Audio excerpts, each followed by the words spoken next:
The River Erith is in Connemara in the west of Ireland. It's fairly typical of the spate rivers in this part of the world and has excellent fishing for salmon and sea trout. It's not very wide and not very long, just about 8 miles from its source in a mountain loch to the tide. But they're 8 steep miles, a gradient so steep that fish as large as salmon can only get up the falls and shallow rapids when there's a flood.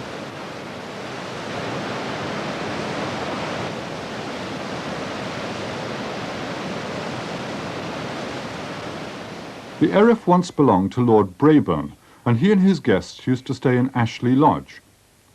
Today the river belongs to the Irish state, which means it's open to everyone at quite reasonable rates. Its season opens on the 1st of April, and there's a small run of heavy spring salmon. But it's essentially a summer river, with a great grilse run.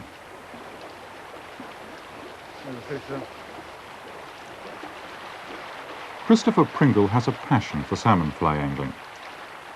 He's using a floating line on his 17-foot rod, which gives him great control over the drift of the fly.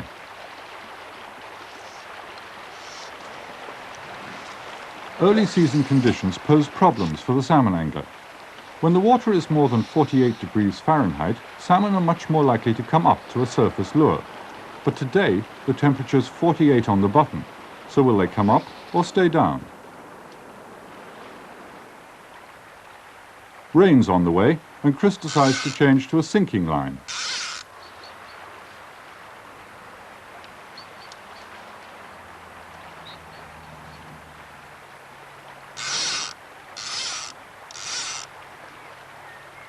A lot of salmon fishing amounts to a series of educated guesses. The light and the temperature are dropping as the belt of rain comes closer, and Chris's experience suggests that this requires a larger fly fished nearer the riverbed. It's all part of a trial and error process where the angler tries to come up with a combination that will persuade a fish that doesn't feed in fresh water to take a bunch of feathers and hair into its mouth.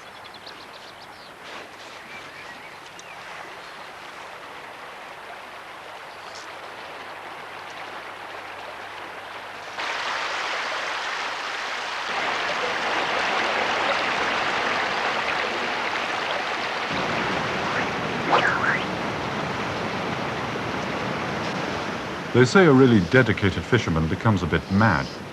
He certainly needs massive perseverance, but Chris isn't just being stubborn. The classic time to catch a salmon is on a falling flood, but there's also a short period when the river starts to rise, when the fish are alert, preparing to run and ready to take a fly.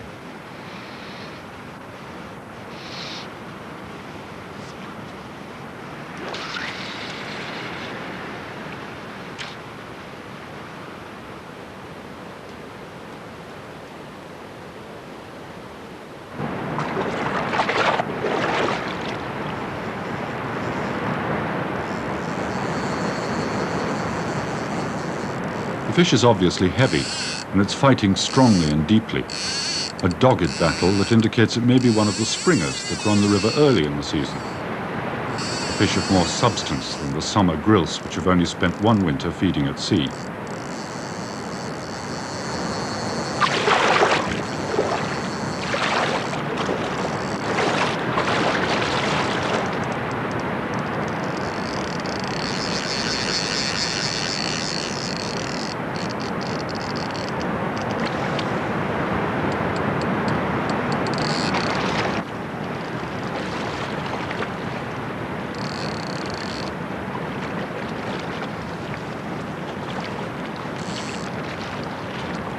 It's netted by Jim Stafford, the fishery manager, and does indeed turn out to be a springer, a fine fish of 12 pounds, above average for this water.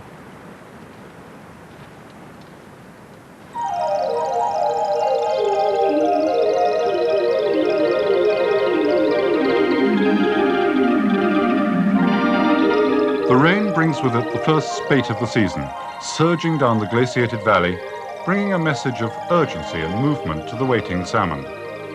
Floods like this are vital to a small salmon river, clearing a path for the returning fish and sending a chemical invitation far out to sea.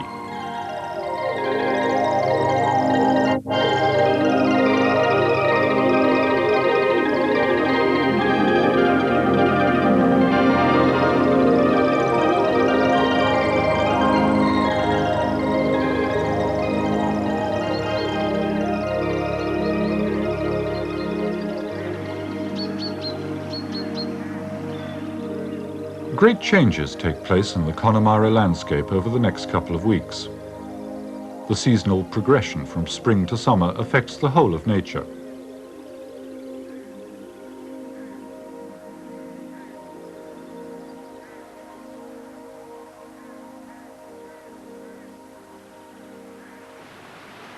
Peter O'Reilly works for the Central Fisheries Board. He's also an angling writer and game fishing instructor who fishes the Erith as often as he can. Chris is back as well, and their anticipation is high. There are plenty of fish in the river, though angling conditions aren't easy.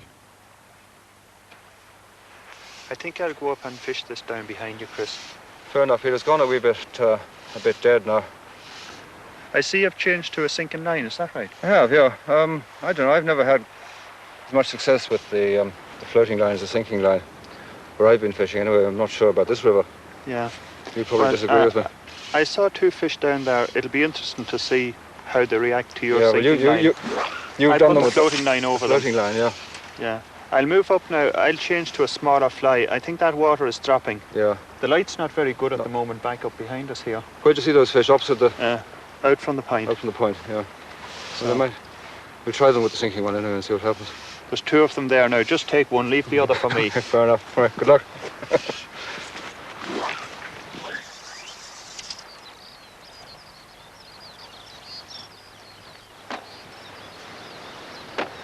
it safe to use it yet? Yeah, we'll hold it for you, Peter. The river is divided into 9 beats, which are alternated on a daily basis and usually shared between 2 rods. Peter moves upstream to the head of the beat. The first job here is the crucial one of fly selection. A lot of factors have to be weighed up. Perhaps the most important thing to get right is the size of the fly. They get progressively smaller as the summer advances and the water gets warmer and shallower. There's also the rate at which it will sink, the amount of dressing, the pattern, and the color. This is the moment that separates the good salmon fly fishermen from the not so good. But Peter's one of the best. He's gone for an old favorite, a thunder and lightning tied on a single hook.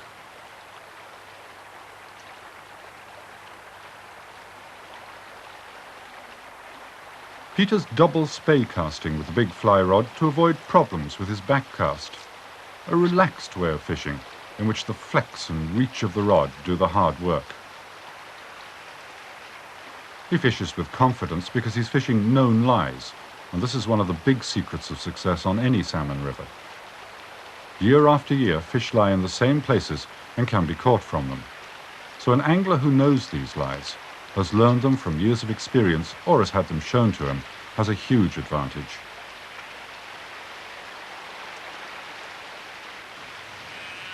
Chris is using a totally different method of fishing the fly. With a little 10-foot Grilson sea trout rod, fairly stiff in the action, and a number 8 sinking line, he casts square across the river and then immediately walks backwards, upstream along the bank. Usually he'll strip in line whilst he's walking. The line develops a slight belly and the fly drags, something to be avoided normally. The sinking line prevents any problems with surface wake. The fly suddenly appears in the fish's window of vision. The response is often fairly vicious.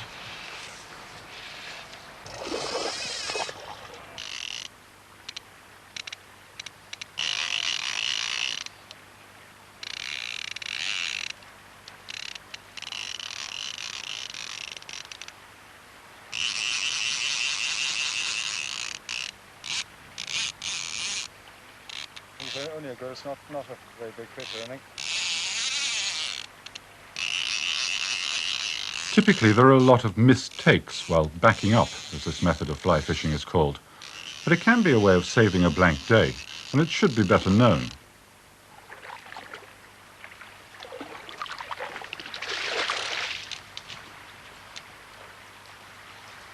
And well back from the bank with it. Almost all regular salmon anglers have had the experience of losing a fish they thought was theirs, often one which flipped back into the water at the last moment. It's not the sort of mistake you make twice.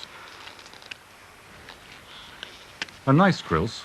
It took a Munro killer, a typical hair-wing pattern. It's quite an austere dressing, using the simple mixtures of many modern low-water flies.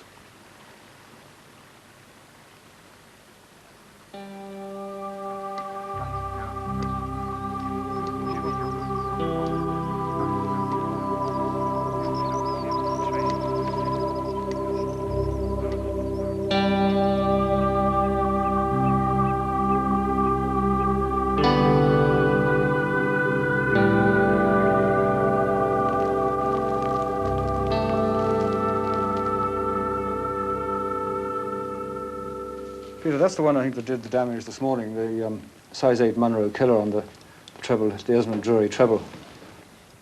Yes, I'll be using one of those myself in the morning, I think. Possibly a size 8 on a single hook. There's a saying around here that the further up the river you go, the smaller the fly you should use. And a nice little Munro on a single hook, I think, is just what I need in the morning. Well, do you think that's because of the more streamy water, or it's presumably shallower anyway? Yes, I think they can see the small flies easily. On the higher beats, the water runs off faster, Yeah. and it's a mistake to use too big a fly. Too big. I noticed you use a sinking line quite a bit when I would use a floater. Well, there's a number of reasons, Peter. First of all, I'd say it's a jolly sight nicer to fish with a floating line, but I always feel that it casts a bit of a shadow, first of all. And secondly, if you're fishing a light fly with a floating line, and you're fishing it in any sort of a glide, you're going to get the fly skating across the top of the water, which I think is bad news. So I prefer really to fish a sunk line with the light fly. So it's really fishing probably at the same depth, quite close to the surface. How would you rate a sink tip compared to your sinking line?